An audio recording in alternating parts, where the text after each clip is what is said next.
Namo tassa bhagavato arahato samma sambuddhassa. Good evening to everyone, dear Dhamma friends.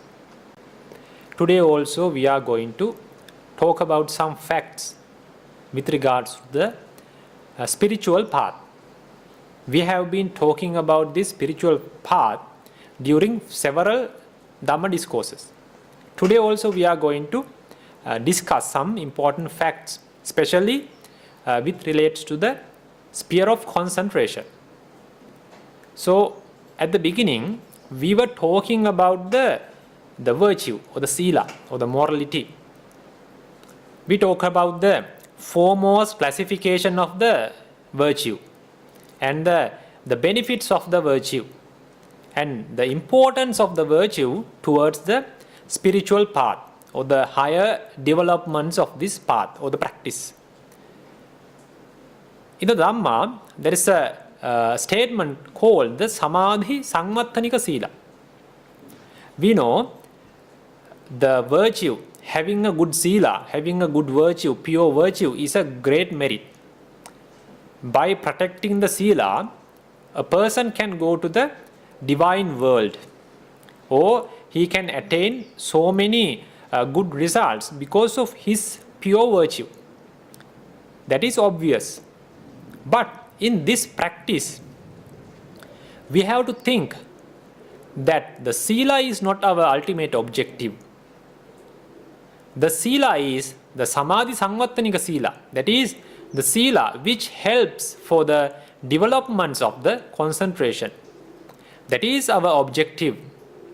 Why we should improve our sila, why we have to keep or maintain the pure sila within us in a way that which helps for the development of the concentration. That is meant by the Samadhi Sangvattanika Sila. Because the sila is the foundation for this practice, entire practice, for the spiritual path. Without having the sila, proper sila, we cannot attain the higher results of this virtue. But at the same time, we have to think, we have to keep it in our mind that this sila should be developed in a way that which helps for the development of the concentration. And then we moved to the sphere of concentration. Now we have been talking about this concentration. Actually, we are talking about the prerequisites of the concentration. We have not yet come to the states of the concentration or the jhana levels or the concentration levels.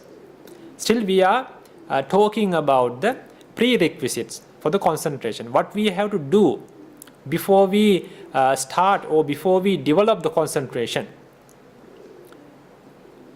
In that concentration sphere also, there is a statement called the Panya Sangvattanika Samadhi.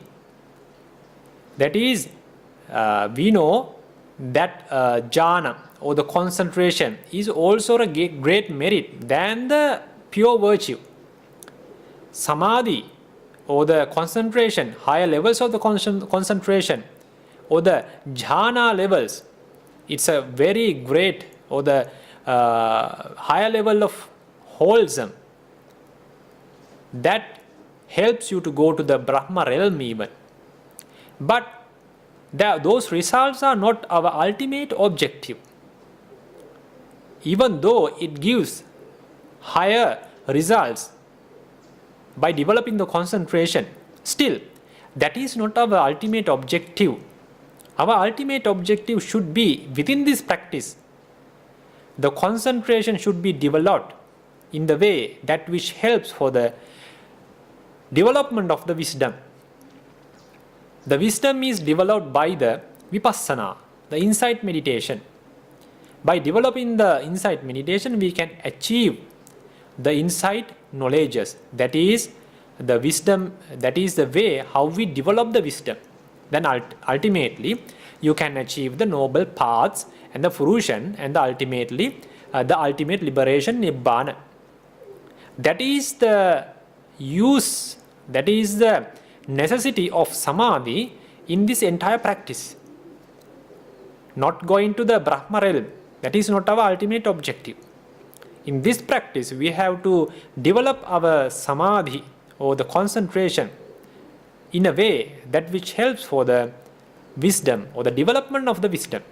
Because all the higher results in this practice, there can be insight knowledges, noble paths and the noble fruitions, ultimate nibbana. They are not the results of the sila itself. They are not the results of the concentration itself. The nibbana or the noble paths or the insight knowledges are results of the wisdom. They are achieved by the wisdom, not only by the sila or not only by the samadhi. The virtue and the concentration itself cannot make someone achieved those higher results of this spiritual path. They are achieved by the wisdom. So in order to develop the wisdom, we need the concentration. In order to develop the concentration, we need the virtue. That is the brief explanation of this threefold spiritual path, sila, samadhi and panya. Now we are in the sphere of the concentration. Actually, we are talking about the prerequisites of the concentration. When we talk about the prerequisites of the concentration, in the Dhamma, when the Dhamma is explained, there is a method when the Buddha is explaining, admonishing to the disciples. He is following a method. First, he is admonishing. First, he is advising to the disciples about the things, what should be avoided, what should be suppressed or eliminated. That is the first thing the Buddha is doing when he is giving the admonishments. Then he giving the advices or the admonishments, what should be developed, what should be attained. In the Dhamma, that is why it is mentioned, kāmānaṁ ādīnamam dasseti. That means the drawbacks or the bad results of the karma is given at the beginning. Then the nekkamme ānisansam dasseti. The benefits of the nekkamma, benefits of giving up, that is the way, that is the method, what is used by the Buddha. That is the way of explaining Dhamma. In the same way, in this concentration sphere, in this samadhi sphere, we are explaining the facts, what we have to avoid, what we have to suppress or eliminate at the beginning. Then we have to talk about the facts or the things, what we should develop. That is the way we should discuss Dhamma, or we have to understand Dhamma.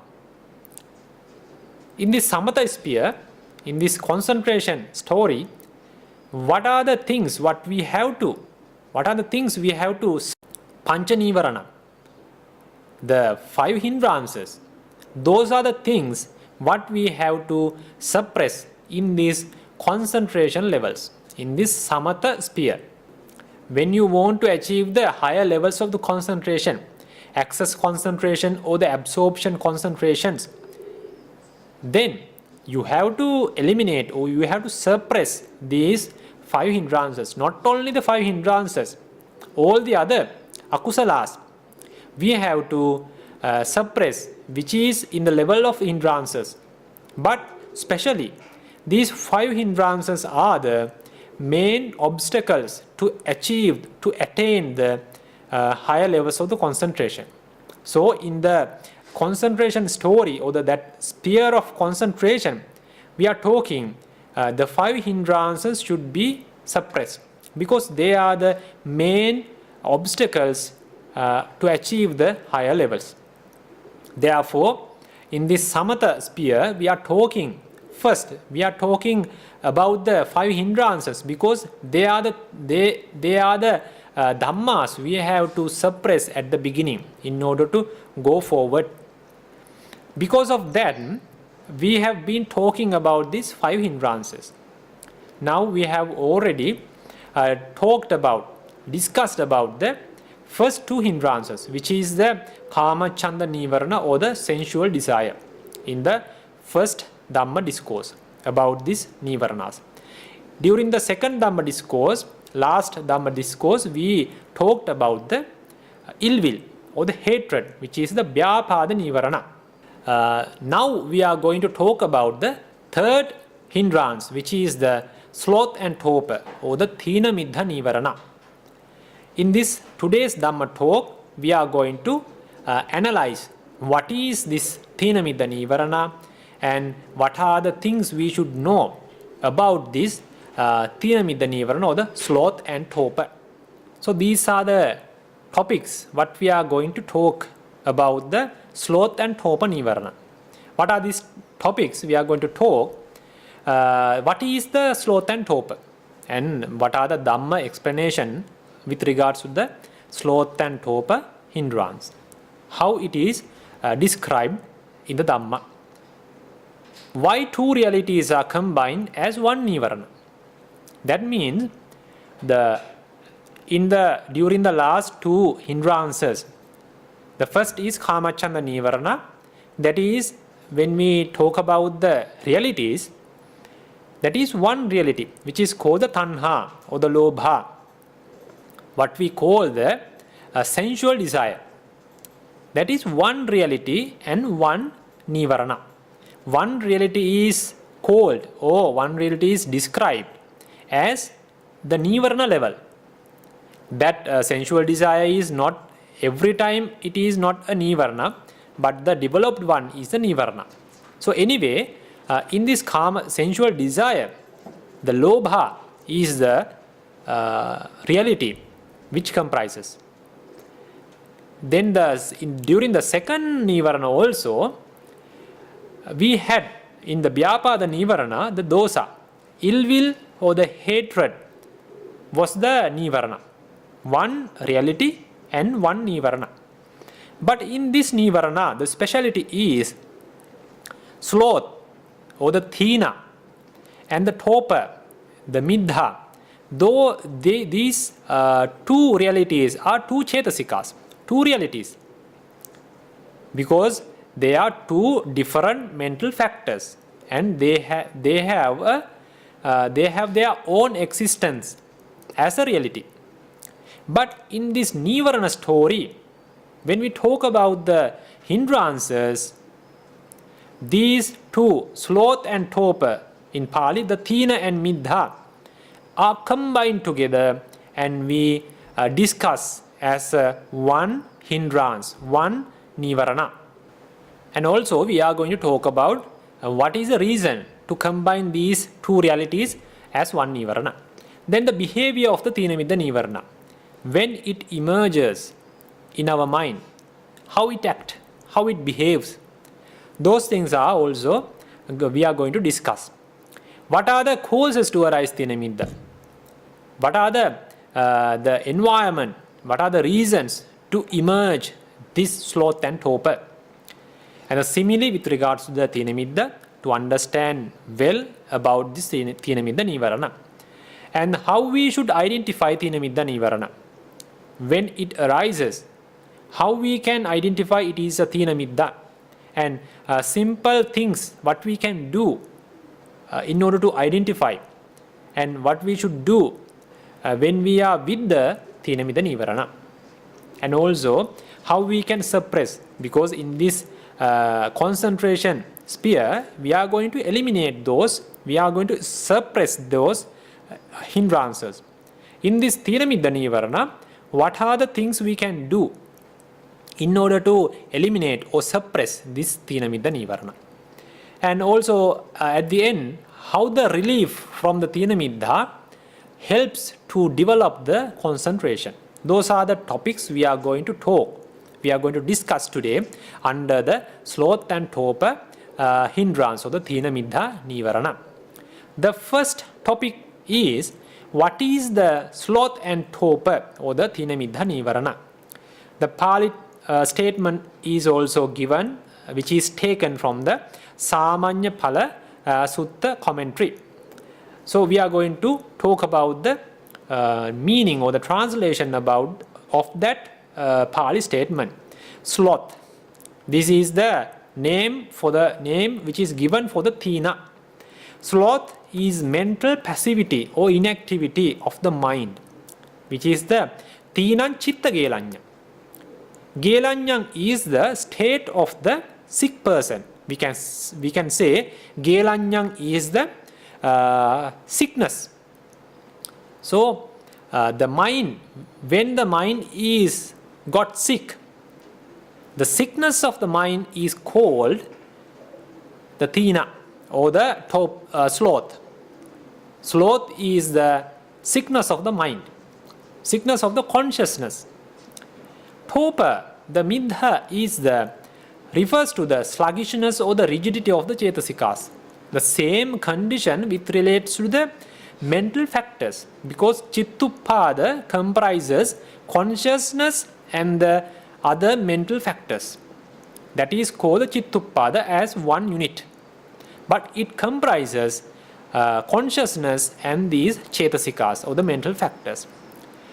When we talk about this nīvaraṇa, the sluggishness or the rigidity or the apathy or the laziness of the mind is called the Thīna or the sloth, and the laziness of the mental factors we call the torpor, Thīna and middha. That is the difference of these two realities. Cetasika Gelaññam, that means the sickness of the mental realities or the mental factors we call the middha or the torpor. When they are combined, we say the sloth and torpor hindrance. When they are combined, when we combine the Thīna and middha, it is a Thīnamiddha nīvaraṇa. When we combine the sloth and torpor, we call the sloth and torpor hindrance. That is the brief definition or the explanation we can give for the Thīna and middha. Chitta Gelañña and the Cetasika Gelañña. That is the sickness of the mind or the laziness of the mind and the laziness or the sickness of the mental factors. Then we are going to talk about when the sloth and torpor is emerged, the mind tends to the sleepiness. We can say the sleepiness of the mind, laziness, inactivity, rigidity, sluggishness, lethargy.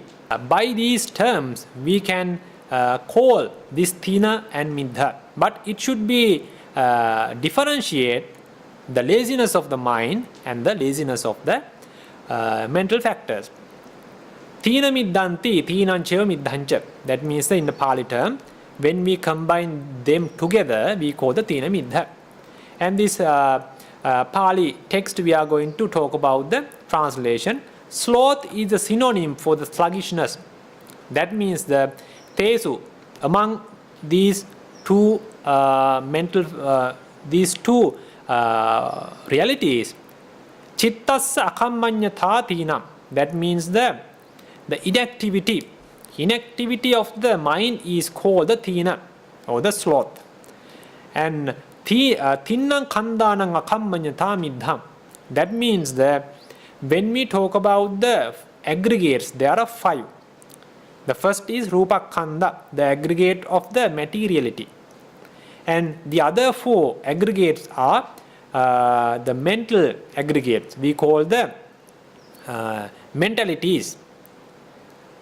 We call the Vedana Khanda, Sanya Khanda, Sankhara Khanda and Vijñāna Khanda. When we talk about these aggregates, 4 Nama Khandas or 4 Nama mental aggregates, the last one, the Vijñāna Khanda, the sluggishness or the laziness of the Vijñāna or the mind or the consciousness, we call the Thīna. When we give up the last aggregate, then we have 3 other mental aggregates. Those are the Vedana Khanda, Sanya Khanda and Sankhara Khanda. All the 52 Cetasikas, all the 52 mental factors are there in these 3 aggregates. So the sluggishness or the laziness, rigidity or the inactivity, laziness of these 3 aggregates, that is why it is mentioned Tinnang kandhanang akammanyatha. The inactivity of these three aggregates is called the middha. That is the meaning of this Pali text. Sloth is a synonym for the sluggishness or the passivity. It refers to the sluggishness of the mind. Torpor is the sluggishness or the passivity of the other three mental aggregates. What are those three mental aggregates? Vedanakanda, Sanyakanda and Sankarakanda. The inactivity, laziness or the sluggishness of these three mental aggregates we call the middha. Then it is described in different ways. Tatta katamantina. In that area, in that sphere, in that context, what is thīna? What is sloth? There are so many words which is given under the sloth to describe what is sloth. That is akammanyatha, oliyana, salliyana, leena. Those are the terms which were given to describe this thing. Sloth is the mental unreadiness, unwieldness, hesitance, sluggishness, being stuck, sticking, clinging. Those are the terms we can use to describe this sloth. In the simple way, we can say the laziness or the sluggishness. But all these terms can be used to describe this sloth reality. And in the same way, tatta katama middham. In that context, what is the middham? What is the torpor? And it is given as the kayasa akalyata. That is the kaya. This is in here, in this context, kaya is not the body. Kaya is the other three aggregates. That is a vedana, sanya and sankhara. Those three, or all the mental factors or the chetasikas, we call the kaya. When we are talking something about these chetasikas, we call that the kaya, chitta and kaya. Here the kaya is not the physical body, but which relates to the chetasikas. So what is torpor? Bodily, with regards to the mental factors, or the three aggregates. Unreadiness, unwieldness, the same terms are given in with regards to the middha to describe the middha reality, or the sloth, or the torpor reality. This is called the torpor, though these terms are given in order to describe the sloth reality. But we have to understand these two, sloth and torpor, or the thīna and middha, are two different realities, because they are described separately with different terms as two realities. So in this nīvaraṇa, these two realities are combined as one nīvaraṇa. Then we are going to talk about why two realities are combined as one nīvaraṇa. Now we know in this Thīnamiddha nīvaraṇa, two realities are combined for one nīvaraṇa. So why these two realities are combined as one nīvaraṇa in this nīvaraṇa story, or the sphere of, in this nīvaraṇa context? The reason is given in Tika, we call the Paramatta Dīpani Tika. The reason, kasma panetta Thīnamiddhaṃ, Thīnamiddha nīvaraṇaṃ iti dve dhamma ekaṃ nīvaraṇaṃ kattva uttati. That means that why these two realities are given or combined as one nīvaraṇa in this context of hindrances. There are three reasons: kiccato, paccayato, patipakkato cha sadisatta. Because with regards to the kicca and the paccaya and the patipakka, in these contexts they are same. Sadisatta means they are same. Why these are same in these three contexts? We have to understand, because they are same with regards to the kiccato. First is the function. Kiccato means the function. When we talk about the function of the sloth and the function of the torpor, they looks like same, but they work on different realities, but the functionality is same. What is the similarity of these sloth and torpor when we talk about their function? Both create the sluggishness or the lethargy. Lethargy in the mind is created by the sloth, because the sluggishness or the lethargy or the laziness, whatever the term you can use, but the sloth is the reality which makes the lethargy in the mind. The making the lethargy or the making laziness is its functionality. And also the middha, it has the same functionality, making the lethargy, but which is the lethargy is created with relates to the cetasikas or the mental factors, but the functionality is making or creating the laziness or the sluggishness or the lethargy. In this context, when we talk about the functionality or the function of these two realities, they look same because of that similarity.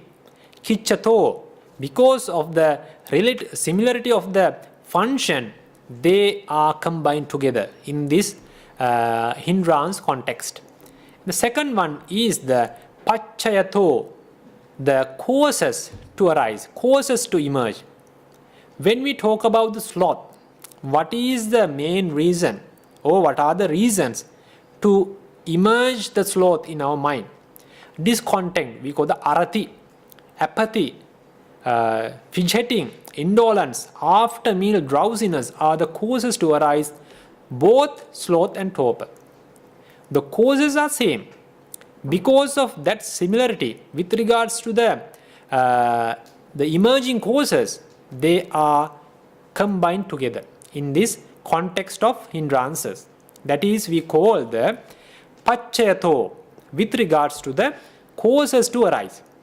Then the third one is the patipakkato. Patipakka means opposite.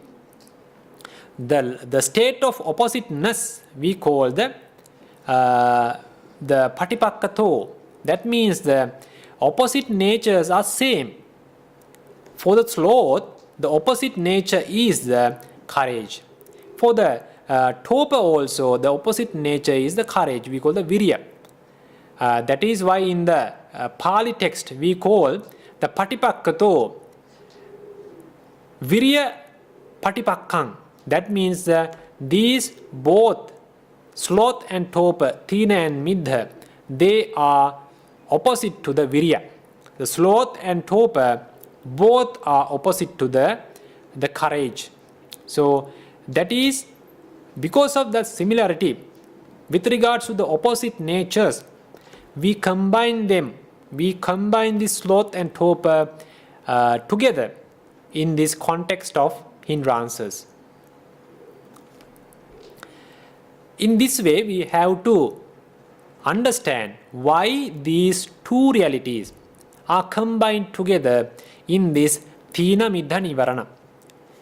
Even though they are different realities, they are described in the Dhamma as two separate realities, but in this context of hindrances, they are combined together because they have some similarities under the three topics. That is the kiccato, paccayato and patipakkato. With regards to the function, with regards to the causes to arise, and with regards to the opposite natures. These are the reasons to combine them together in this context. And then we are going to talk about the behavior of the Thīnamiddha nīvaraṇa. How it behaves, how they act when they emerge within our mind. The Thīnamiddha nīvaraṇa is feeling of sleepiness, sluggishness, passivity, inactivity and lethargy. We can feel those things within ourselves when Thīna and Middha, both these realities emerge in ourselves. Because we have to think, we have to understand this Thīna and Middha, they arise together. Always they arise together. Because whenever they arise, they cannot exist separately. The Thīna will not arise alone without Middha. Middha will not arise alone without Thīna. Always they are arising in this mind together. That we have to understand. So the sleepiness or the laziness or the sluggishness of the mind and the sluggishness of the cetasikas are done by these two realities at the same time, at the same chittuppada, at the same moment. So this Thīnamiddha nīvaraṇa is making the sluggishness or the laziness within our mind with relates to the consciousness and with relates to the mental factors. This hindrance is activated when our courage is not so strong. When our courage is not strong, these Thīnamiddha arises. And also when we are not contemplating about the benefits of the courage, when we are not contemplating wisely what we can achieve by developing the courage, then the Thīnamiddha can arise within ourselves and they can tend our mind to the laziness or the sluggishness or the rigidity, passivity. These states can be created by them within ourselves because we are not thinking, we are not contemplating wisely about the benefits of the courage. Then we are not developing the courage. Because of that, the Thīna and Middha will arise within our mind. We may feel discontent, arati, about the practice because we don't have that happy feeling towards the practice. When the Thīnamiddha is there, we are not happy. And also when we are not happy about the practice, whatever the thing what we do, that can be a day-to-day thing or something you are doing by your body. When you are not happy about that thing, then this Thīnamiddha comes. You don't have that happy feeling, the satisfaction towards the thing what you are doing. When a person is practicing the spiritual path, when he is not happy, when he is not satisfied with this practice, then this Thīnamiddha comes, it emerges within ourselves and it drags our mind to the laziness, the condition of the sluggishness. This is the nature of Thīna and Middha, because when we don't have that happy feeling, we call that the arati. Discontent is the unhappy feeling or the lack of the courage towards the thing, towards the practice or whatever the thing you do. The arati, discontent. Discontent is the you are not satisfied with the thing what you are doing. So that is the behavior, that is what we can identify. This Thīna and Middha. When we are not happy about something, when we are not satisfied with something, then this Thīnamiddha comes and it will drag to the sluggishness. Every time we point our concentration at our practice, when we are trying to develop the concentration, when this Thīnamiddha arises, then it drags us out from the practice. This hindrance may pop up and distract us. When Thīnamiddha is there, you tend to the sleepiness. Because while you are doing the meditation, when you will fall into sleep because of the Thīnamiddha. When you are listening to Dhamma talk or the Dhamma discourse, within 15 minutes, 20 minutes, you will fall into the sleep because your courage is not enough, not that much strong, because you are not happy about the thing what you are doing, about the Dhamma talk, about the meditation. If you are not happy about the thing what you are doing, then slowly the mind will fall into sleep, because the Thīnamiddha arises and Thīnamiddha drags or distract you from the practice or whatever the thing you do. That is the behavior of the Thīnamiddha. It creates these unwanted states in our mind, sluggishness, rigidity, passivity, lethargy, or whatever the thing we can call. These things are created by this Thīnamiddha nīvaraṇa. That is the behavior of the Thīnamiddha nīvaraṇa. Then Thīnamiddha increases the sleepiness Because whatever we do, we call the sleepy, we feel the sleepiness. Or sometimes while we are doing that, we fall into the sleep.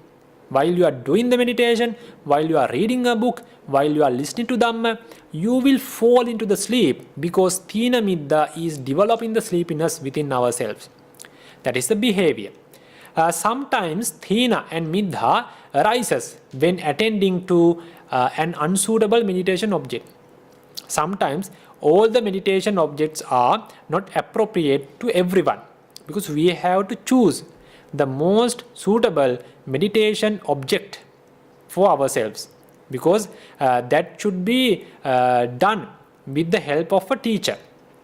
If you are doing unsuitable meditation object, if you are following unsuitable meditation object, then you are not happy about that. Then with the time, while you are doing the meditation, sometimes you will fall into the sleep because that Thīnamiddha arises because you are not happy. That is not suitable for you. That meditation objective is not suitable for your character. That is why you are not happy. If you have chosen appropriate or suitable meditation object, then you are happy. While you are doing the meditation, you are happy, then that Thīnamiddha will not arise. Then you can maintain continuous meditation during that period of time without having the Thīnamiddha, without falling into the sleep. That is what happens when you choose unsuitable meditation object. This hindrance has a kind of heavy mental effect on us because when the Thīnamiddha arises, we feel our body is very heavy. Sometimes we cannot bear our own body. We trying to fall down because we cannot bear even our body. We cannot bear because of the effect of the Thīnamiddha nīvaraṇa. That is why it is mentioned this hindrance has a kind of heavy mental effect on us and also the body. So how Buddha admonished to get rid of this sloth and torpor? How the admonishment is given, it is in the Pali context, Pali text, which is taken from the Samanyapala Sutta, and the meaning is abandoning sloth and torpor. Thīnamiddhaṃ pahāya, abandoning sloth and torpor, he dwells, viharati, he dwells with a mind devoid of sloth and torpor. Mindful, alert means with the wisdom. That is called the sato sampajano. Sato means the mindfulness and the sampajano means that you are acting with the wisdom. Abandoning the sloth and torpor, that means the Thīnamiddhaṃ pahāya. He dwells with a mind devoid of sloth and torpor. Vigata Thīnamiddho viharati, because he dwells without the Thīnamiddha or the sloth and torpor. And also mindful and alert. Here alert means with the wisdom. That is meant by sato sampajano. Sato means mindfulness. Sampajano is with the wisdom. With the wisdom. So sato sampajano is mindful and alert with wisdom. Perceiving light. Āloka saññī. That means with the help of the light, the perceiving light. And he cleanses his mind of sloth and torpor. He suppresses the sloth and torpor from his mind. He eliminates the sloth and torpor. And then we are going to talk about what are the causes to arise the Thīnamiddha. Here, the Pali text also given, I am going to talk about the meaning or the translation about this Pali text. There are states such as discontent, arati. Discontent is you are not happy about the practice, about the thing what you are doing. You are not satisfied with that. That is called the discontent, arati. And apathy is the thandi. That means that you have the laziness or the lethargy towards the practice. You are not that much courage enough to engage with that practice. Then also the fidgeting, that the vijambita, when you wake up early in the morning, you feel something that you are not active. Then you are trying to bend your body, you are trying to stretch your arms, and you are moving your legs, hands. These are called the fidgeting. We call the vijambita, bending your arms, bending your body, and you are stretching your body. These are called the vijambita, fidgeting. Indolence is called the laziness. After meal, drowsiness. When you have a very heavy meal, after having that heavy meal, you feel some drowsiness, laziness, the sleepiness, you can feel that sleepiness. Then you want to have a sleep, a nap, because of that sleepy feeling. That is called the after meal drowsiness, batta sammado, and mental sluggishness, chetaso linatta, the laziness or the sluggishness of the mind. Those are the things, some states what we experience in the day-to-day life. Arati, the discontent, apathy, fidgeting, indolence, after meal drowsiness, and the mental sluggishness. These states, sometimes they appear and sometimes they disappear with the time. But if someone is frequently giving unwise attention to these states, what are these states? These what we have talked: discontent, apathy, fidgeting, those kind of states. So if someone is giving the unwise attention, they are contemplating about these states without the wisdom. Unwisely, they are giving the attention. This is the nourishment for the arising of sloth and torpor that has not arisen. Because if you don't have the Thīna and Middha within your mind, even though you are not having the Thīnamiddha, if you are paying unwise attention towards these states such as discontent, apathy, and fidgeting, then this will be a cause to arise the unarisen sloth and torpor within your mind. That is the cause to arise. And also, if you have a very weak level of Thīnamiddha within your mind, then you are paying attention unwisely to these states such as discontent, apathy. Then also that the weak level of the Thīnamiddha will come to a very strong level. Then sometimes you will fall into the sleep. You will stop your work and you will do some other works because you are not happy. You don't have that courage to continue that work, to continue that meditation, to read that book, to listen to the same Dhamma talk. Then you will give up that, or sometimes you will fall into sleep because of unwise attention to these states such as discontent and apathy. So this is the main cause which is given in the Dhamma as the reason to arise or emerge in the mind these two hindrances, these two realities, actually one hindrance, Thīnamiddha, nīvaraṇa. So these arati and thandi and these terms are described in commentaries like arati adisu ayoniso manasikarena Thīnamiddhassa uppado hoti. Because if someone is paying unwise attention towards these states, it is mentioning these Thīnamiddha, these two realities or one nīvaraṇa will arise within your mind. Thandi nama kāyālasiyata. Thandi is the sluggishness or the laziness of the mind, or chetasika, or in your body. That is what you can feel. Thandi is the kāyālasiyata, that is the laziness of the body. Vijambita nama kāya vinamana. Vijambita is the bending your body, stretching your body, moving your legs and hands in order to avoid the laziness. That is called the vijambita. Bhatta sammado, we talked the after meal drowsiness. Those are described in this Pali text. The hindrances blink and screw up our mind so that we unwisely attend. Ayoniso manasikaroti. We are like contemplating about these things without the wisdom. Unwisely we are paying attention to our states such as discontent. Unwise attention is based on ignorance, because the avijja or the moho is the base. Because why you are paying unwise attention? Because you don't have that wisdom within you. Without the wisdom, without the panya, you are paying attention because of the effect of the avijja or the ignorance. That is the main reason behind the story.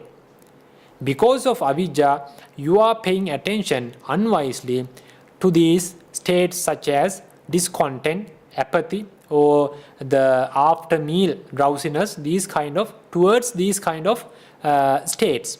Then the ignorance is the root condition. We have to understand that ignorance is the root condition, because all the nīvaraṇas are based on this avijja or the ignorance. It is the root condition for suffering, which is a lack of understanding the true reality or the abilities, you can say. This hindrance is the defilement that limits our vision. Because when you have the Thīnamiddha nīvaraṇa, when you are in the sleepiness, when you have the sluggishness within yourself, you don't have that full capacity of yourself. You cannot pay the attention towards the external conditions. When you are listening to Dhamma, if you are struggling with Thīnamiddha, with the sloth and torpor, you cannot pay the attention towards that Dhamma sermon. If you are in the sleepy mode, you cannot read a book in a very good level. Because of that Thīnamiddha nīvaraṇa, this limits our vision. You cannot engage with the thing what you are doing in that same moment. Because of the Thīnamiddha, the courage will be reduced. Your true potential will be reduced, and you cannot see the realities very well. You cannot see the real scenario, what is out there. That is what is happen when you have the Thīnamiddha within yourself. It distracts us from focusing our mind into clear stillness. When you are trying to develop the meditation, when you are trying to develop the concentration, this will distract us. Because when you have the Thīnamiddha, you cannot continue the meditation. You cannot develop the concentration with the Thīnamiddha.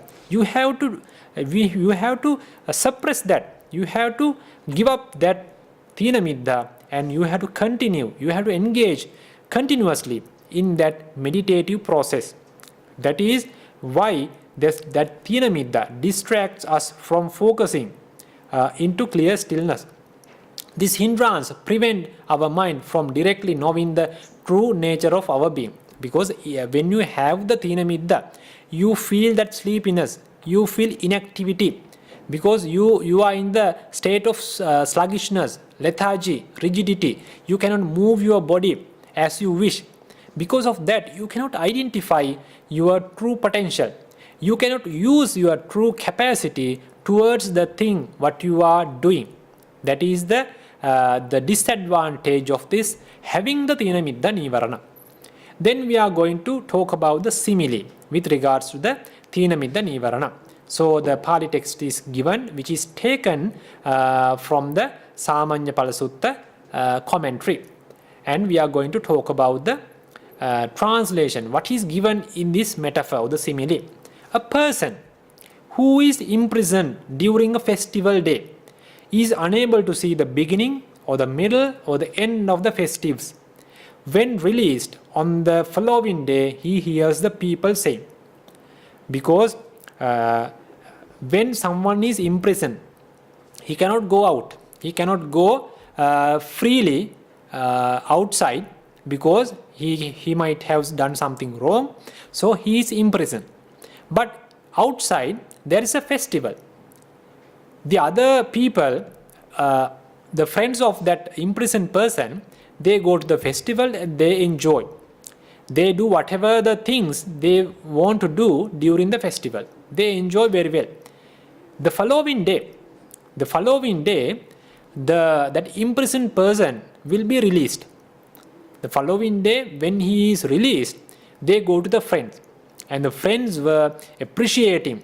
They were like giving some feedbacks, comments about the festival, how they enjoyed, what they ate, how they danced, how they sang, how they dance. Those things they will tell to that imprisoned person. But the imprisoned person cannot tell anything, because he doesn't know anything about that festival, because during the festival time he was imprisoned, he was in the prison.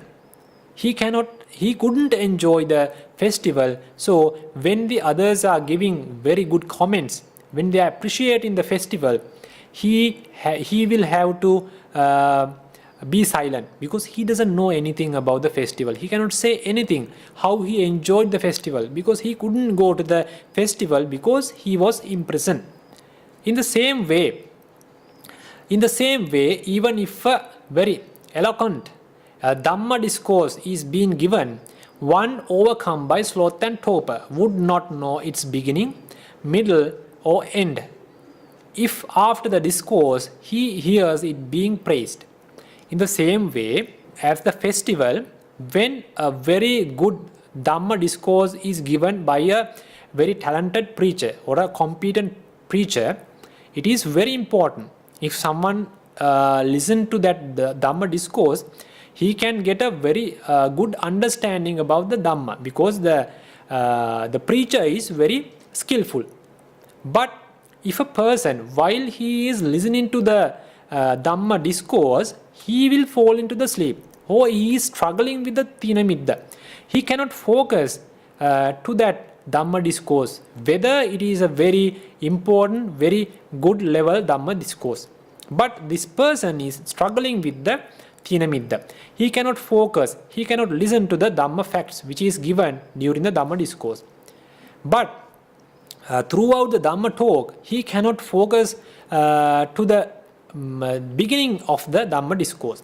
He cannot focus on the middle or the end of the Dhamma discourse. He doesn't know what was given during the Dhamma sermon or the Dhamma discourse.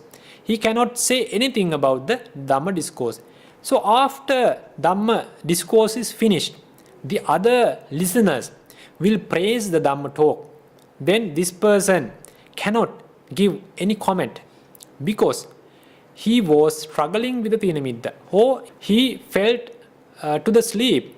Because of that, he couldn't hear the Dhamma discourse. He doesn't know anything about the Dhamma discourse or the Dhamma facts which were given during the Dhamma discourse.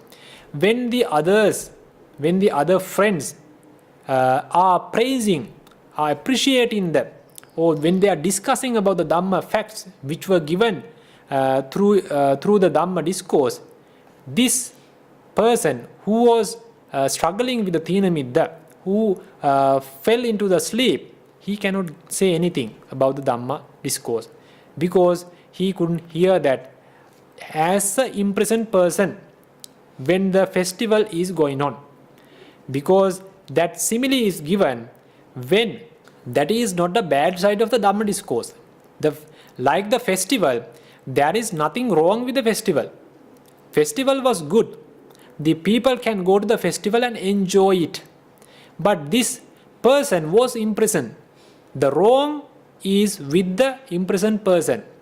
Because he was imprisoned, he couldn't enjoy the festival. Likewise, in the same way, in the simile, when someone is listening to the Dhamma discourse, there is nothing wrong with the Dhamma discourse. It was a very good one. It was a very good Dhamma discourse. Very important Dhamma facts were given, but there is nothing wrong with the Dhamma discourse. But this person was imprisoned with the Thīnamiddha. He was struggling with the Thīnamiddha, so he couldn't focus on the Dhamma discourse.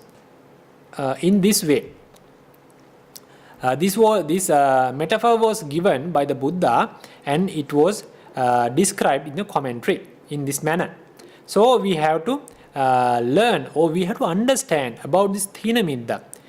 when someone is having the Thīnamiddha or someone is struggling the Thīnamiddha, he is like an imprisoned one. He cannot do what he wants because he is struggling with the Thīnamiddha. He cannot utilize his full capacity or the true potential within himself towards the thing what he is doing. Whatever the thing, it can be meditation, listen to Dhamma, reading a book, or whatever the thing by what you are doing by your body or the word or the mind. Whatever the thing you do, you cannot utilize your true potential because you are like an imprisoned one. You cannot do whatever you want by your body, word or mind because you are in the inactive mode. You are within the sluggishness. You are in the sleepiness. You are in the lazy condition. Because of that, it is a disadvantage for you because you cannot utilize your true capacity, true courage within yourself. That is like an imprisoned one. That is the metaphor given here and what we discussed in this context. And then we are going to talk about how we should identify Thīnamiddha. The same way what we talked about the previous two hindrances, the Satipatthana. In the Satipatthana Sutta, in the nīvaraṇa Pabbha, this was given under the Thīnamiddha nīvaraṇa. What is santang va ajhattan Thīnamiddhaṃ attime ajhattanti pajanati. In this way, the Pali text is given. So we are going to talk about the meaning of this Pali text. When there is sloth and torpor in him, he understands there is sloth and torpor in me. Because if someone can understand the sloth and torpor when it emerges within himself, he can identify, he should realize that I am with the Thīnamiddha nīvaraṇa. I am with the sloth and torpor. That is the first thing you have to do. If you are not within the, if you are not with the Thīnamiddha, also you have to understand, okay, now I am not with the Thīnamiddha nīvaraṇa. That is given in the second point. When there is no sloth and torpor in him, he understands there is no sloth and torpor in me. This is very important because without knowing what is sloth and torpor, without knowing the behavior of the sloth and torpor, you cannot realize. When the sloth and torpor emerges within yourself, when you know what is sloth and torpor, what is the behavior of sloth and torpor, what are the functionalities of sloth and torpor, then when at the same moment, at the very moment when this sloth and torpor emerges in your mind, you can realize the sloth and torpor emerged in my mind. Then you have to focus, you have to give the wise attention of this sloth and torpor. And when you are not with the sloth and torpor, now you know about the sloth and torpor, its behavior, its functionalities, and how to identify them. Then you know, now I am not with the Thīnamiddha. Within my mind, there is no this sloth and torpor nīvaraṇa. The third point is, he understands the arising of unarising sloth and torpor. He knows for a period of time, he was not with the sloth and torpor nīvaraṇa. He was acting with the courage, with the mindfulness, with the wisdom, without the sloth and torpor. He was very active. But at one point, this unarisen, non-existing sloth and torpor will emerge within himself. Then he understands, previously I was not with the Thīnamiddha. At that moment, at that point, the sloth and torpor emerges in my mind. So he realized it and he paid the attention towards the sloth and torpor. He understands the letting go of arisen, sloth and torpor. When he is paying attention to this sloth and torpor, then the sloth and torpor cannot grow and cannot come to a very powerful state because he is paying wise attention to this sloth and torpor which emerged within himself. Because of that attention, because of that awareness, sloth and torpor cannot grow up, cannot come to a powerful stage. It will decay and at one point it will vanish. That is why we have to focus on this sloth and torpor, and why we have to realize when these sloth and torpor emerged within ourselves. And also he understands the further non-arising of the sloth and torpor that he has given up. When someone suppressed the sloth and torpor or eliminated the sloth and torpor by the noble paths, then the sloth and torpor will never emerge within himself. It should be known by the Paccavekkhana jnana, because after having the noble path. So that is given by the fifth point, because when he eliminates the sloth and torpor nīvaraṇa, the hindrance, he will get to know. Now he realizes that this sloth and torpor will never arise within me in future, because it was completely eliminated by the noble path. So those are the things what we have to do when sloth and torpor is emerging and vanishing within ourselves. This is very important. When you have the sloth and torpor, you should not get upset. Sometimes when you are trying to develop the meditation, or when you are trying to focus on listening to Dhamma or reading a book, sometimes this Thīnamiddha will arise because you are a beginner. In the beginning stage, this sloth and torpor emerges time to time, even though you don't want to have that Thīnamiddha nīvaraṇa. That is the nature. That is, for a beginner, he has to struggle with this Thīnamiddha nīvaraṇa in the very early stage of the practice. That is a natural thing, because it is a normal way. But you don't have to get upset with this Thīnamiddha nīvaraṇa or having the Thīnamiddha nīvaraṇa. When you are practicing or when you are doing something which relates to the spiritual path or the practice, when this Thīnamiddha nīvaraṇa arises or the emerges within your mind, you should not get upset, but you have to pay the attention towards this Thīnamiddha nīvaraṇa. You have to realize when the Thīnamiddha nīvaraṇa emerges and what is happening within myself because of this Thīnamiddha nīvaraṇa. That is why we are learning about this Thīnamiddha nīvaraṇa in a specific way with details.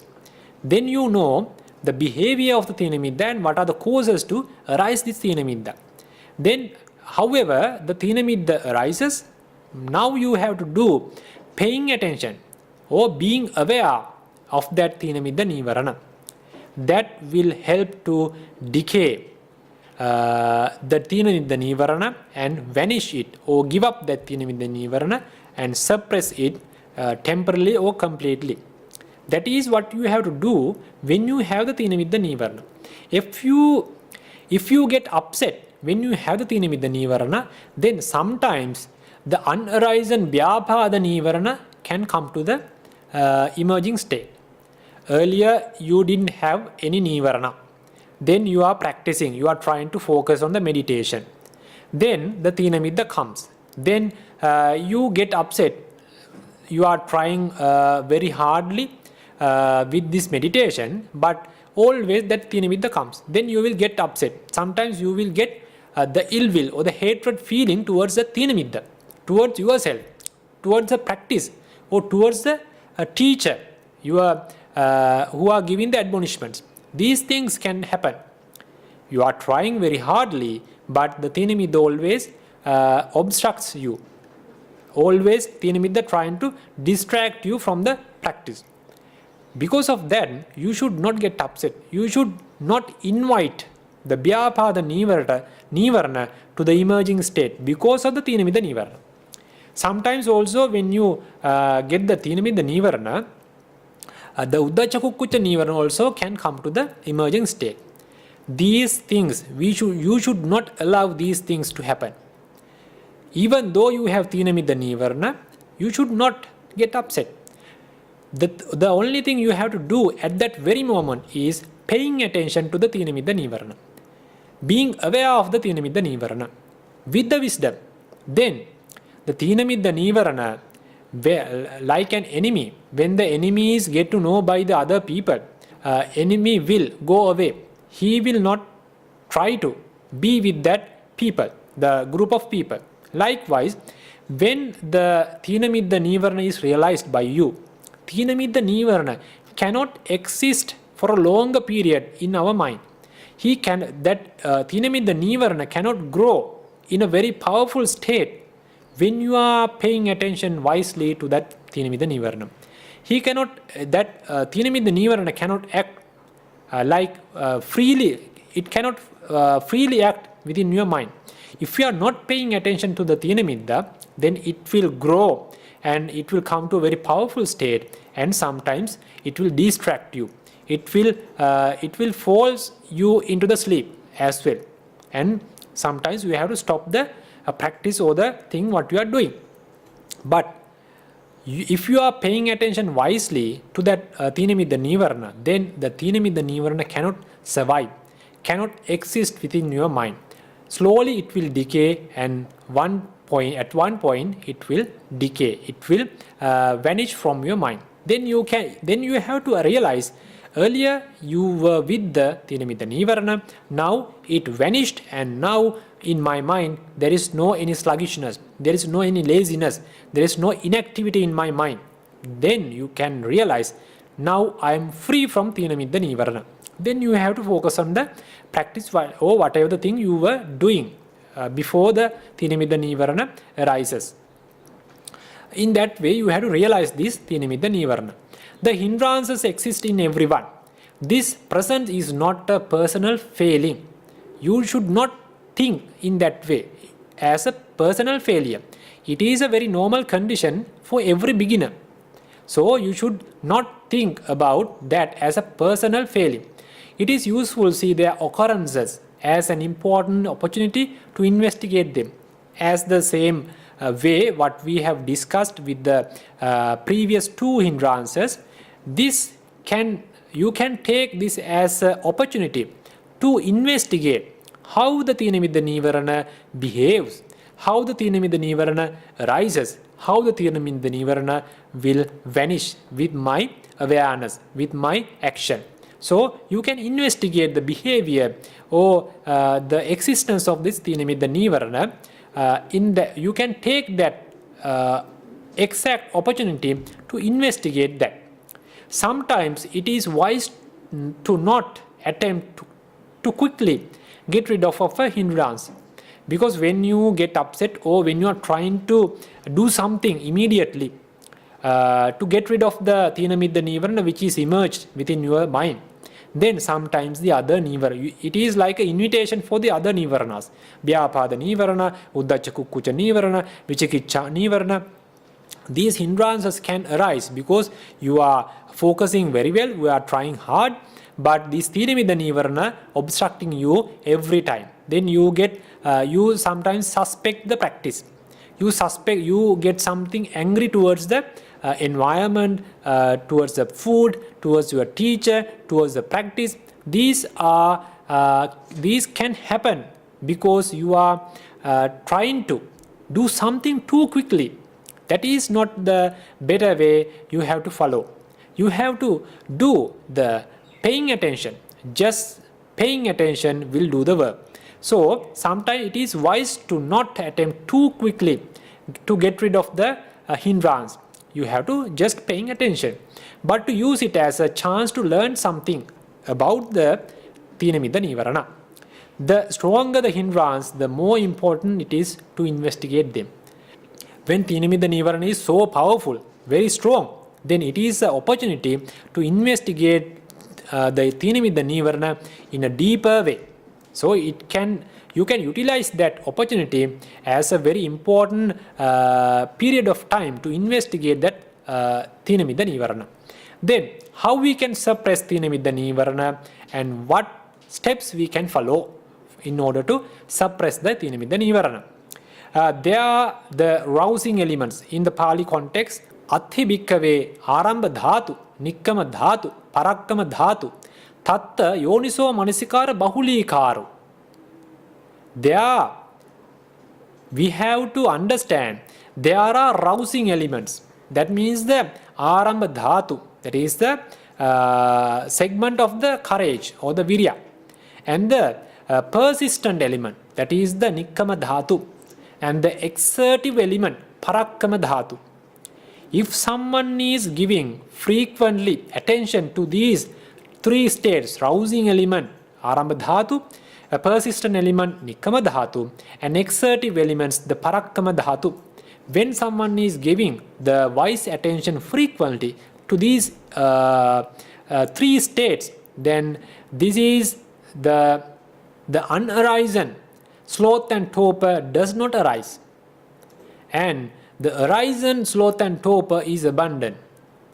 When you are paying attention to these states, the states of the courage, states of the virya. The Arambha Dhatu is the kind of a virya. Nikkama Dhatu is a kind of a virya. And Parakkama Dhatu is a kind of a virya. When you are paying attention wisely to these three states, then unarisen, which didn't come to the emerging state, you can maintain that nīvaraṇas in the suppressed manner. They will not come to the emerging state. And also, when you have this Thīnamiddha nīvaraṇa within yourself, if you are focusing about these three states, then the emerged Thīnamiddha nīvaraṇa also will vanish. That paying attention will help to decay and vanish or suppress the existing Thīnamiddha nīvaraṇa as well. Arambha Dhatu nama Pathamarambha Viryam. What is this rousing element? Arambha Dhatu. What is this rousing element? That is Arambha Dhatu nama Pathamarambha Viryam. That means when you try to do something, because when you think to do something, first you have to start it. In most of the cases, people think many things to start. Sometimes with relates to the business, with relates to the education, with relates to their own family or something. To be a successful man, they think a lot of things, but many of them cannot even start them. Very few people start things as they thought. To start that thing as they thought, he needs a courage. We call that courage the rousing element or the Arambha Dhatu. That is mentioned by Pathamarambha Virya. The very first courage you have to be with you, you have to utilize within you to start a work. When you think to meditate, sometimes a person is thinking, I have to do the meditation, I have to learn Dhamma, but he never starts because he doesn't have that Arambha Dhatu or Pathamarambha Virya. If someone is having that Arambha Dhatu or the rousing element or the Pathamarambha Virya, then he starts. Sometimes at the same moment he will start, or sometimes with the time he will, with the plan, he will start the work as he thought. It is a very important thing to start a work. Not only thinking the work, not only thinking, not about the, sometimes the making plans is not only the thing. The planning is a very good thing, but anyway, you have to start to do that. The planning, sometimes many plans will not work out. You have to plan something to do, but as well as the planning, you have to start that to do. Otherwise, you cannot continue. Otherwise, you cannot come to a successive. You cannot come to a successful stage. In order to start a work, the courage needed to start the work we call the Pathamarambha Virya or rousing element, Arambha Dhatu. The Nikkama Dhatu is the Nikkama Dhatu nama Kosa Jato Nikkamantataya Tato Balavataram. Sometimes a person will start the work according to the plan as he thought, but the laziness comes. When the obstacles come, then he will feel laziness. He will feel lazy. Then because of that laziness, because of that sluggishness, or the inactivity within himself, sometimes he will stop that work. That is why you have to come through. That is why you have to win that laziness within yourself. Many people can start the work, but within them, very few will continue that work. To continue that, you have to suppress your laziness. You have to suppress these inactivity, sluggishness, the lethargy, discontent. These states you have to suppress by your courage. That is a different level of courage, but it is more powerful than the Aramba Dhatu or the Patamaramba Virya, rousing element. This Nikkama Dhatu or the persistent element is more powerful than the rousing element. If someone is having the Nikkama Dhatu or the persistent element, he can continue the work what he has started, even though he is having many obstacles. That is done by the courage, level of the courage, we call that the Nikkama Dhatu. That is called the persistent element. And also sometimes, and also what is given by the Parakkama Dhatu. Parakkama Dhatu nama param parang tanang akkamanato tatopi balavatara. This Parakkama Dhatu means the exertive element. That means this is more powerful than the rousing element, and even this is more powerful than the persistent element. This is more powerful than the Aramba Dhatu and Nikkama Dhatu. That is why we call the param parang tanang akkamanto. If someone is doing the meditation, if someone is very skillful in the virtue, he is protecting, he is maintaining the pure levels of the virtue, he will do very well in the virtue state. But it is not the end. Even though you have the pure sila within you, that is not the end. You have to come to the next level. You have to start developing the concentration. The start in the concentration is not the end. You have to achieve some concentration levels, higher concentration level. That can be access concentration or the absorption concentration. If someone is skillful that, but it is not the end. You have to come to the next level. What is the next level? Start the insight meditation. You have to develop the insight meditation. But starting the insight meditation is not the end. You have to achieve some higher levels of insight knowledges. Achieving the insight knowledges is not the end. You have to achieve the noble paths and the fruition. Likewise, there are stages. If someone is doing one stage very well, he is very skillful in that stage, but he is not having the courage to go to the next level. After 2-3 levels, when he is not having the enough courage to go beyond that, to continue with the next stages, then he will have to give up the practice. He will not get the true benefits of this practice. That is what is given by the param parang tanang akkamandato. He is coming to the next stage and he will do the best and he will go to the next stage. Then the next stage he will do the best and he will go to the next stage. That is the param parang tanang akkamandato. He will not stop at the middle. He knows what should be done next. How should it be done, and he will do as needed, and he will not give up the practice, and he will win. He will achieve the results at that specific level. That is done by the exertive element we call the Parakkama Dhatu. Very few.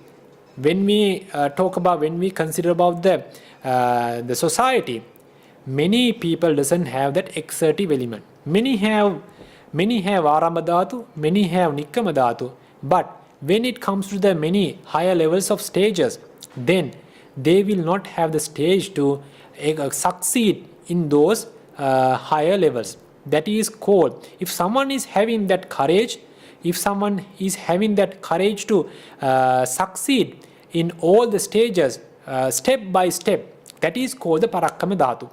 And we call it the exertive element.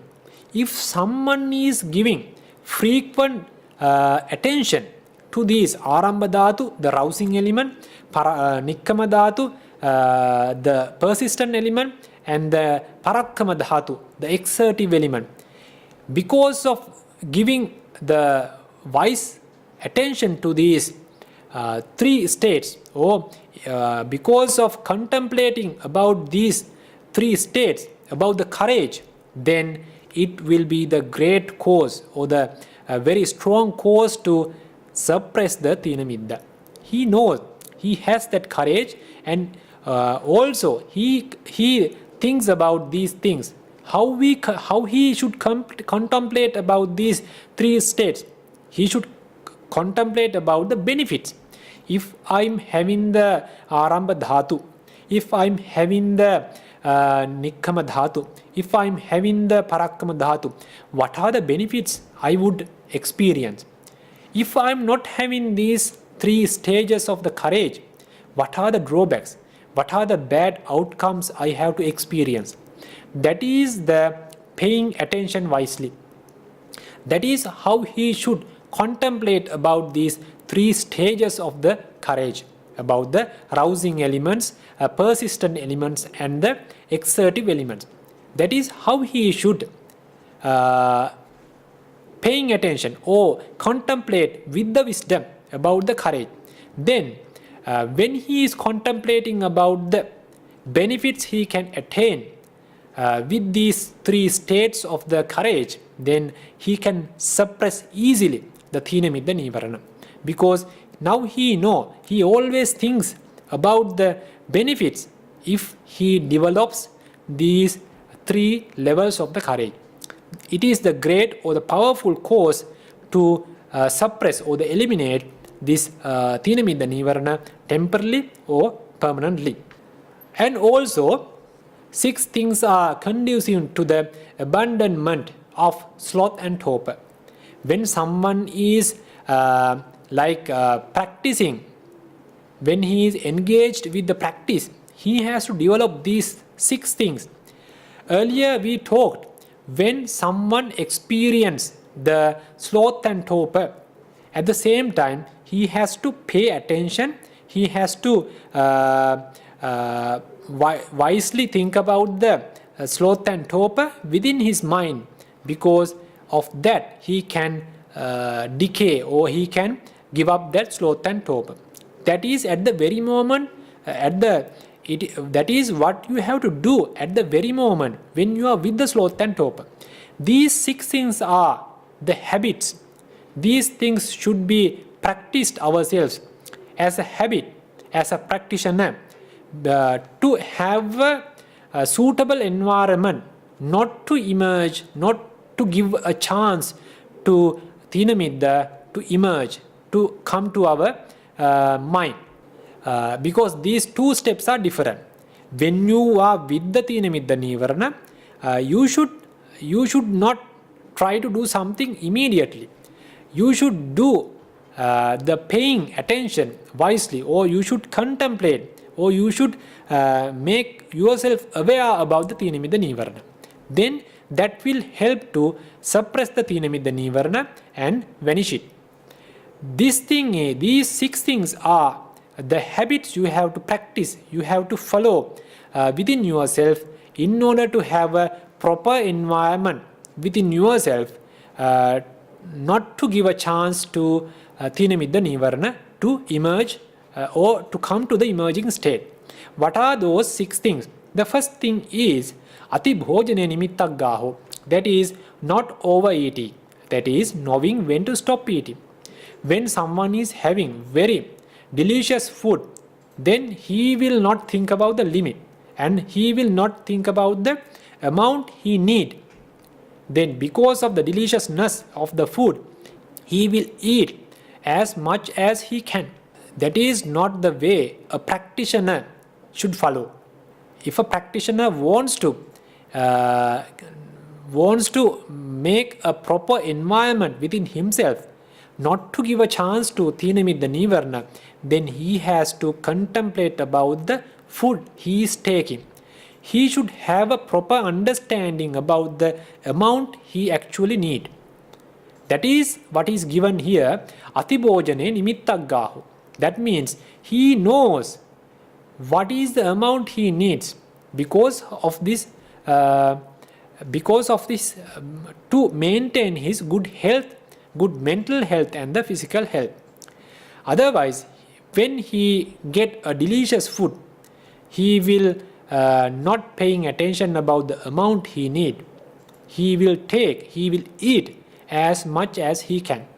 That should not be a thing a practitioner should follow. A practitioner should give the attention, or he should do the paying attention about the required amount.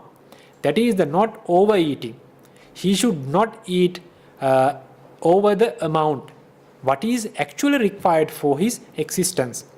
Then the second step is iriyapata samparivartanata, changing meditation postures. When we are doing the meditation, usually we are maintaining our body posture for a longer period. Then it can be a help, it can be a reason to emerge, to arise the Thīnamiddha nīvaraṇa. Because you are not moving your body, that can be a reason to emerge the Thīnamiddha nīvaraṇa. If you are a beginner, with the time, if you are a skillful person, then you can maintain the same body posture. Even you are not moving a single finger, you can maintain the same body posture for many hours. Then the Thīnamiddha never comes. But as a beginner, you have to change the body posture time to time. As a way, it will not disturbance for the meditation.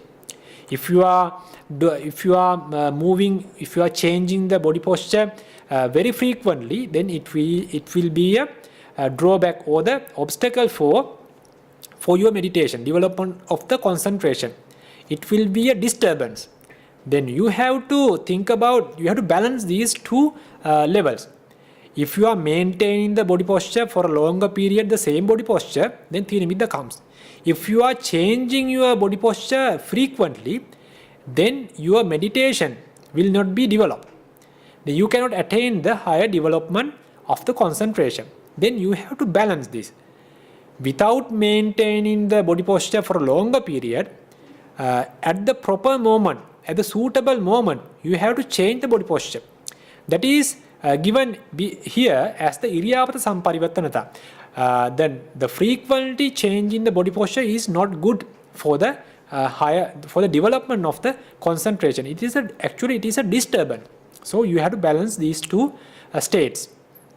The third one is āloka saññā manasikāro. That is the mental clarity and perception of light.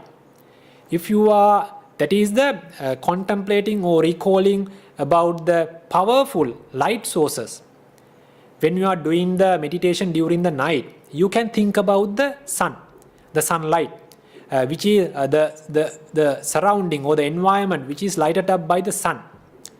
During the daytime, it is a very good environment with the light.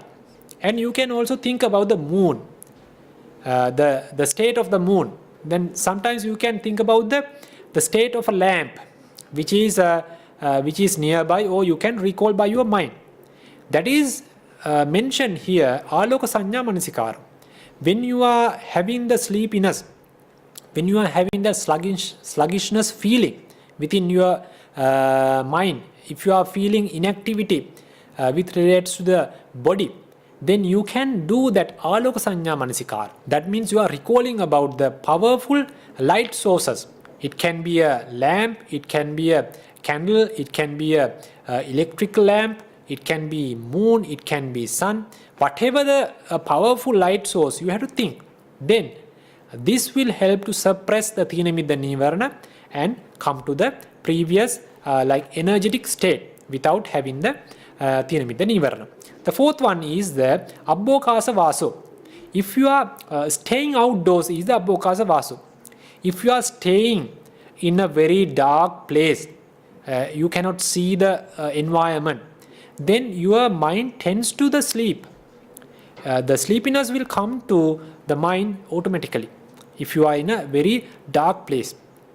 If you are staying outside, you can see the that feeling is there. That is why the meditators are doing the meditation in the open areas, open environments, because it will help to prevent Thīnamiddha nīvaraṇa to come to the emerging state. That is a very good condition you have to maintain in order to obstruct the Thīnamiddha nīvaraṇa come to the emerging state. That is meant by Obhasa Vasu, the staying outdoors, not in the hidden places, dark places. You have to stay in the outdoor places. Then the next two factors are same as the previous two hindrances. The Kalyana Mittata means the noble spiritual friendship. That when you are having friends like who are sleeping a lot and always talking about the sleep, or some the stories which relates to the sleep or laziness, then your mind tends to the sleep. Your mind will have that Thīnamiddha nīvaraṇa. If you are associating good friends who are very courageous, who are always try to limit the sleep and do something very useful, then your mind also tends to develop the courage yourself and develop the practice. That is what is meant by the Kalyana Mittata. Associating noble spiritual friends, or the associating friends who are working hard, not letting the sleeping come to their day-to-day routine. They are limiting the sleep, and they are utilizing that same time for useful works. That is the Kalyana Mittata. Sappaya Katha. Sappaya Katha means the conducive conversation. If someone is always, your friends are talking about the sleep, behaving as a lazy person, they are not very courageous enough, always talking stories which relates to the sleepiness or the laziness, then your practice will be tends to that behavior. Then you always try to associate, and you have to engage with the conversation which helps to obstruct the Thīnamiddha nīvaraṇa, or which helps to suppress the Thīnamiddha nīvaraṇa. Those conducive conversations are also a reason to suppress the Thīnamiddha nīvaraṇa. Those 6 things you have to develop within yourself as a habit. If you are developing these habits as a practitioner, then Thīnamiddha nīvaraṇa will not have a chance to come to the emerging state. Then you can do the practice, you can do the meditation in a very powerful manner, in a very courageous manner, without letting Thīnamiddha to distract you. Then also, when attaining absorption, concentration, jhana, among the 5 jhana factors, we are having the 5 jhana factors, no? Vitakka, Vichara, Pīti, Sukha, Ekaggata. Within these 5, among these 5 jhana factors, we call the jhananga. The initial application, Vitakka, is suppressing the Thīnamiddha nīvaraṇa. How it is given in the Pali, Vitakko kāmacchanda patipakko yoniso sankappana vasen savipāra pavattito. That means Vitakka, the powerful Vitakka. Vitakka is Vitakka is in all the chittas usually, other than few chittas. Many chittas will have the Vitakka mental factor. But here, in the absorption level, this is a very powerful Vitakka. That Vitakka will think about the contemplating with the wisdom. Then by contemplating with the wisdom, that is why it is mentioned yoniso sankappana vasen. Contemplating or recalling with the wisdom, thinking about the wisdom, or paying attention with the wisdom. Savipāra pavattito. It is thinking in a very broad way. Because of that powerful Vitakka, Thīnamiddha nīvaraṇa is suppressed during the jhana, or when you are attaining excess absorption or the excess concentration or the absorption concentration. by the vitakka jhananga, or the initial application mental factor. The Thīnamiddha nīvaraṇa, or the sloth and torpor, will be suppressed by that specific jhananga.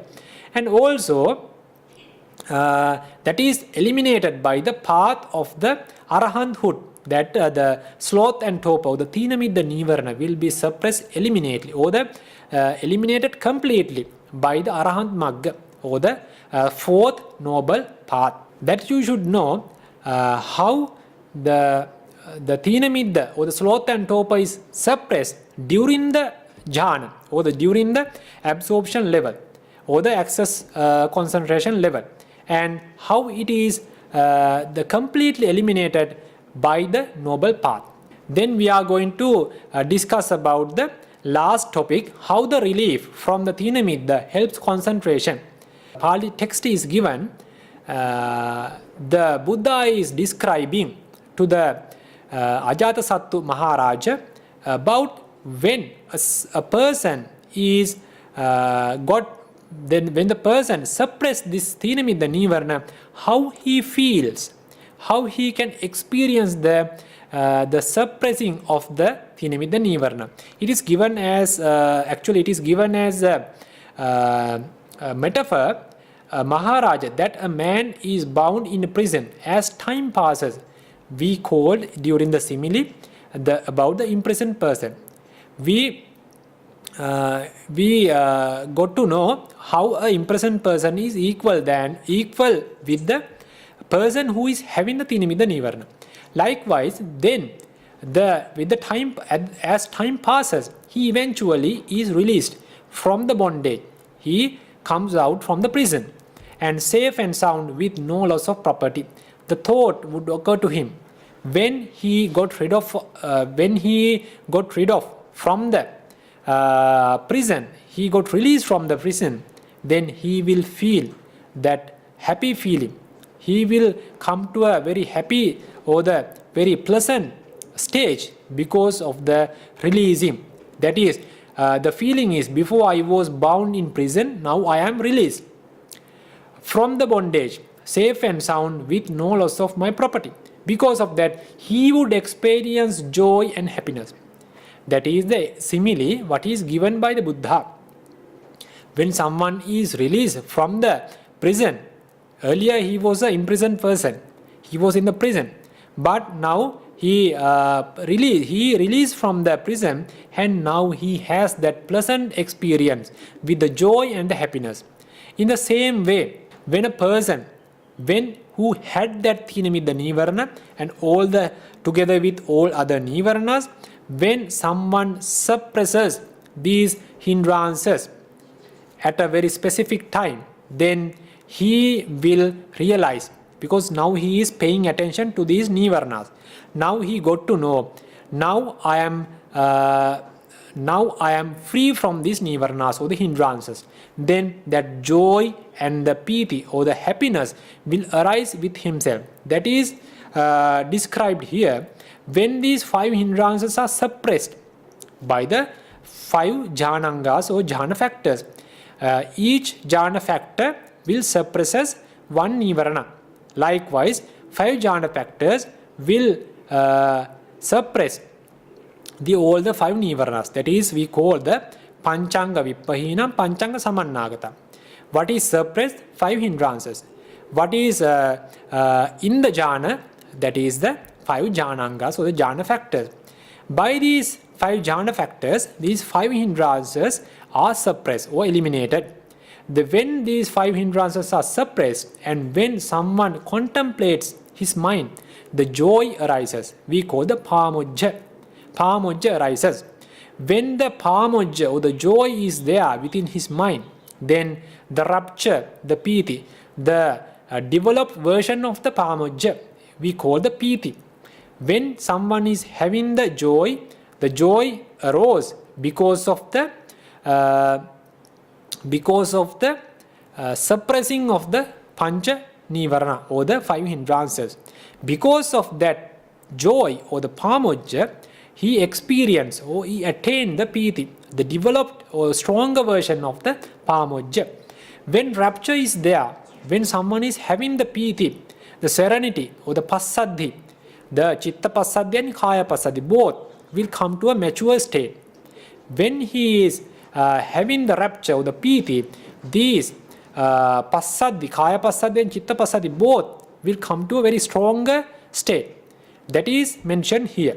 When the serenity or the passaddhi, when the kaya passaddhi and chitta passaddhi come to a mature state, then the pleasure arises within his the kāyika sukha and the cetasika sukha. Both these sukha will come to a very powerful stage. That is what is mentioned here. When the serenity is there, then the pleasure, the sukha arises. When the pleasure is there, when the sukha is there, when the pleasure, the cetasika sukha and the kāyika sukha is there, then the mind tends to the concentration. The minds will come to a concentrated level, because he can attain the concentration. He can pay attention to the meditation object and can achieve the upachara samadhi, the access concentration, and the jhana samadhi, the absorption concentration. That is the path we discuss. That is the path we have to experience by suppressing or by eliminating 5 hindrances. That is the results what we can achieve, and how these elimination or eradication of these hindrances will help to develop the concentration progressively.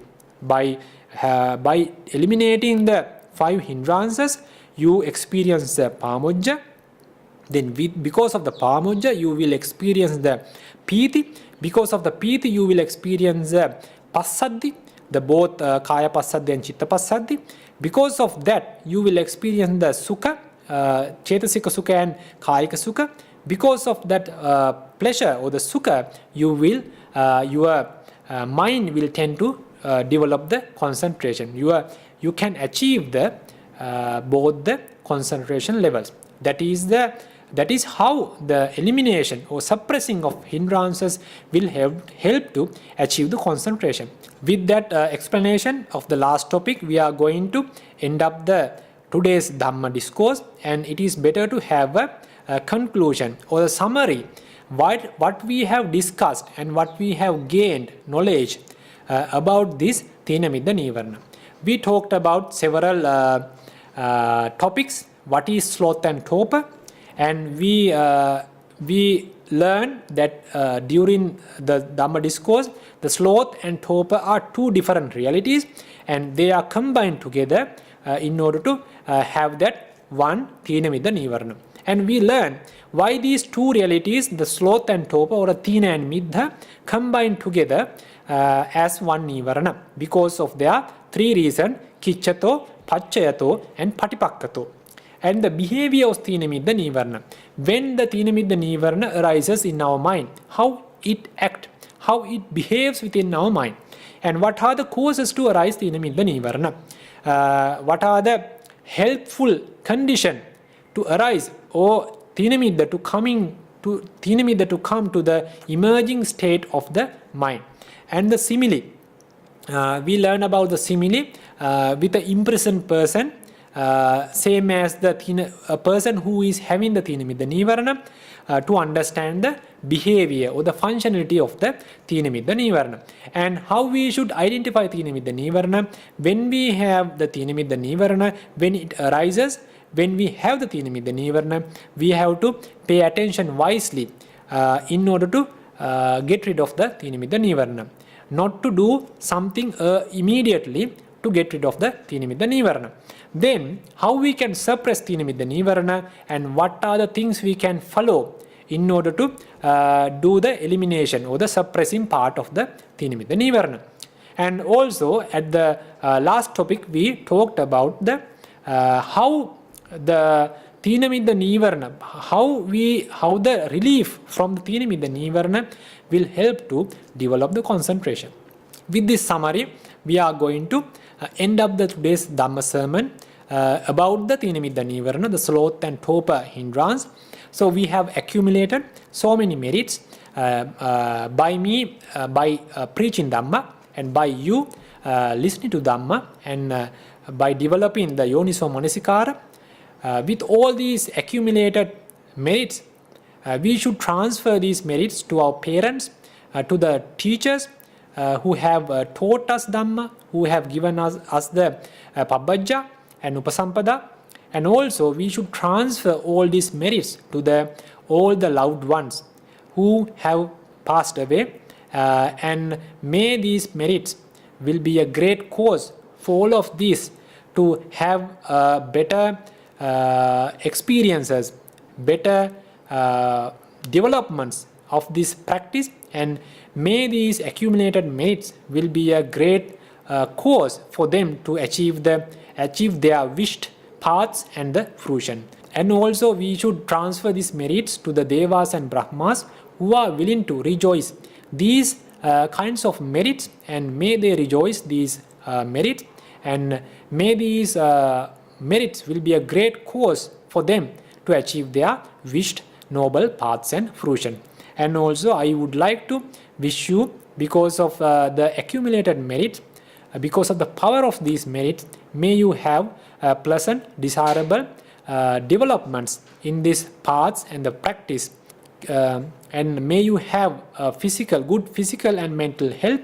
May you have pleasant, desirable lives until you achieve the Nibbana, and may all these merits will be a great cause for you to achieve your wished paths and fruitions, and finally the ultimate liberation, Nibbana.